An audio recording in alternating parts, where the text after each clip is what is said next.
Residence degli Ulivi, l'incanto della natura per chi vive in città.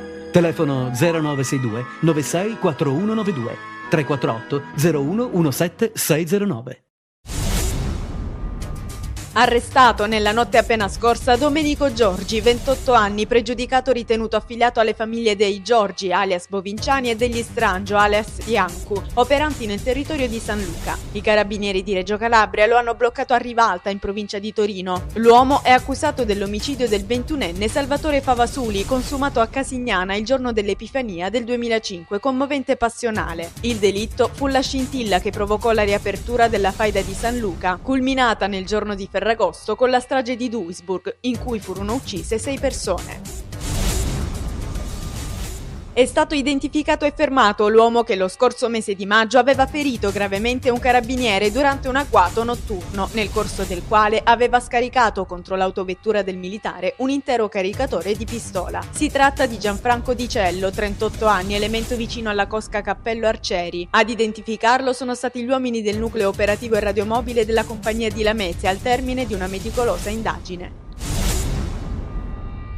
Un sequestro di beni di 2.800.000 euro è stato eseguito dalla polizia di Catanzaro a carico di Francesco Corapi, 63 anni, elemento di primo piano dell''ndrangheta del Soveratese. Tra i beni, 2 ville lussuosamente rifinite a Bollate, in provincia di Milano, e una terza villa a Davoli, in provincia di Catanzaro. Sequestrate anche 3 strutture in cemento armato in corso di costruzione a Davoli, conti correnti e depositi a risparmio e diverse auto. L'indagine patrimoniale è scaturita dopo l'arresto di Corapi il 4 settembre scorso nell'ambito dell'operazione Free Village.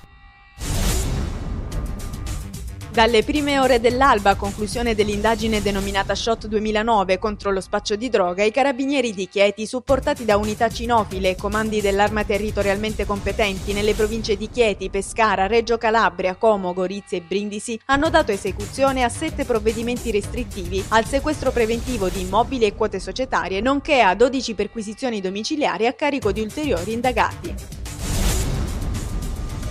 I carabinieri del nucleo operativo ecologico di Catanzaro, in collaborazione con quelli della compagnia di Lamezia Terme, hanno sequestrato la discarica di Pianopoli. Si tratta di un impianto privato nel quale per alcuni giorni, alcune settimane addietro, sono stati conferiti anche rifiuti provenienti dalla Campania. In seguito alle polemiche suscitate dalla decisione di utilizzare il sito per lo smaltimento del pattume proveniente dal napoletano, i carabinieri avevano eseguito una serie di accertamenti che hanno determinato il sequestro odierno. È di 176 milioni di euro l'investimento di Veolia per il completamento dello schema e il raddoppio del termovalorizzatore di Gioia Tauro. L'investimento, illustrato a Catanzaro dai vertici della multinazionale e dal presidente della regione Giuseppe Scopelliti, prevede la creazione di 300 nuovi posti di lavoro. È significativo e importante, ha detto il presidente, che Veolia abbia anticipato la somma di 595.000 euro relativa alle royalty del 2011 a favore del comune di Gioia Tauro, colpito da un'alluvione nelle scorse settimane.